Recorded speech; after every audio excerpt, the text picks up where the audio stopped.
Hello friends, তো আগের ব্লগে তো বললামই যে আমরা গিয়েছিলাম জন্মাষ্টমী পালন করতে দিদাবাড়িতে।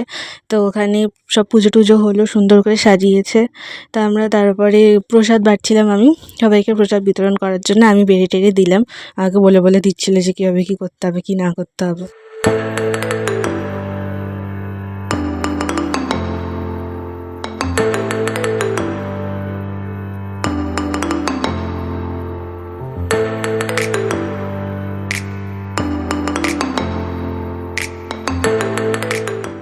তারপর সব প্রসাদ গুছিয়ে নেবার পর আমরা একটুখানি খেয়ে তারপর গেছিলাম আমার বোনের মানে মনার দিদাবাড়িতে প্রসাদ দিতে। তো ওখানেও প্রসাদটা দিয়ে তারপর বাড়ি চলে এসে আমরা রাত্রেবেলা খেলাম।